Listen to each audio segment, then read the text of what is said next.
Rohit Sharma retire हो चुके हैं। It's done, official, sealed. Rohit Sharma has been retired from test cricket. लेकिन अगर आप क्रिकेट को थोड़ा सा भी फॉलो करते हो तो आपके मन में भी सेम बात आ रही होगी कि अभी थोड़े दिन पहले तो इन्होंने एक इंटरव्यू में बोला था, माइकल क्लार्क के इंटरव्यू में बोला था कि मैं इंग्लैंड में अपना बेस्ट देने की कोशिश करूंगा, और आज रिटायरमेंट। तो हाँ, वही हुआ जो आप सोच रहे हो, जबरदस्ती रिटायर होना पड़ा। इसके पीछे बहुत लंबी रामायण है, आपको बताता हूँ पूरी में। तो कुछ दिन पहले इंग्लैंड के साथ जो अपन टेस्ट खेलने वाले हैं, उस टूर के लिए कैप्टन और वाइस कैप्टनसी का डिसाइड करने की मीटिंग हुई। वहां पर यह बताया गया कि रोहित शर्मा इस सीरीज के कैप्टन होंगे और वाइस कैप्टन के लिए हम कोई नया, कोई जवान फेस ढूंढ रहे हैं। तो शुभमन गिल और ऋषभ पंत दोनों में से किसी एक को चुनने का प्लान था। लेकिन उसी टाइम पर एक और इंसान था जो बीसीसीआई के पास में आगे से गया टेस्ट कैप्टनसी मांगने के लिए। वो एक सीनियर खिलाड़ी था जो पहले भी टेस्ट कैप्टनसी कर चुका है। वो चाहता था कि टेस्ट कैप्टनसी उसको मिले, लेकिन बीसीसीआई ने उसको बोला कि हम अब आगे की तरफ बढ़ना चाहते हैं, हम पीछे नहीं जाना चाहते हैं, इसलिए हम कैप्टनसी कोई नए चेहरे को ही रखेंगे। लेकिन अभी तो मैंने बोला कि भाई कैप्टनसी तो रोहित शर्मा को दे दी, फिर कोई नया चेहरा,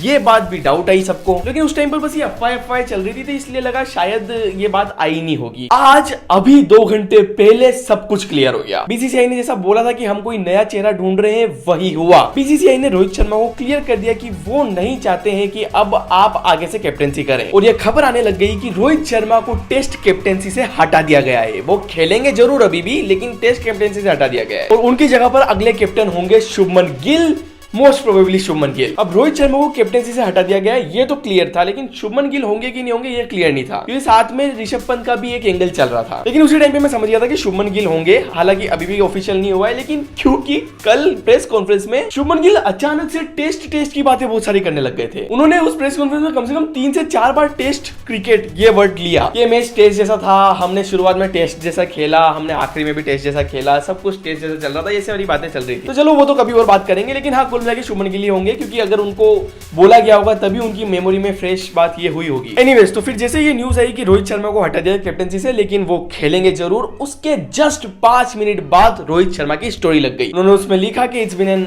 absolute honour to represent my country in test cricket, और भी बहुत सारी बातें लिखी, लेकिन एक बहुत मेन लाइन लिखी उन्होंने, that I will continue to represent my country in ODI format. और ये ही लाइन सारे मामले की जड़ है। देखो, रोहित शर्मा का सपना है ओडीआई वर्ल्ड कप जीतना, ये अपन सबको पता है, और इस वजह से वो 2027 से ओडीआई तक खेलना ही चाहते हैं। लेकिन उनके करंट फॉर्म की वजह से, ऊपर से एज की वजह से बहुत ज्यादा मुश्किल होता जा रहा था उनको टीम में रखना। और बीसीसीआई इसी एंगल को लेकर रोहित शर्मा पे प्रेशर बनाई जा रही थी कि भाई आपका तो फॉर्म नहीं है, हम तो आपको रख नहीं सकते टीम में, ऊपर से अब आपकी एज भी हो गई, हमको नए चेहरों को मौका देना है, इसलिए अब आपको जाना पड़ेगा। इस तरीके का प्रेशर बन रहा था रोहित शर्मा और विराट कोहली पर। इसीलिए 2024 के T20 वर्ल्ड कप के बाद में ये दोनों रिटायर हुए, और आज टेस्ट में रोहित शर्मा रिटायर हुए, क्योंकि अब इनके पास एक बहाना रहेगा कि एक ही तो फॉर्मेट खेलते हैं, उसमें तो एंड टाइम तक खेलने दो, और इस तरीके से कोई निकाल नहीं पाएगा इनको। बाकी खैर, जितनी भी रामायण थी, जिस वजह से भी रोहित शर्मा रिटायर हुए, कुछ भी हो सकता है, लेकिन वो सब आगे और ज्यादा कंफर्मेशन आती ही रहेगी। लेकिन एक बात तो सही थी कि बहुत जल्दी हो गए रिटायर, देखो ये टाइम नहीं था। एनीवेज, आप कमेंट्स में थैंक यू रोहित शर्मा लिख देना। मैं मिलता हूं आपसे अगली वीडियो में। Tata bye bye.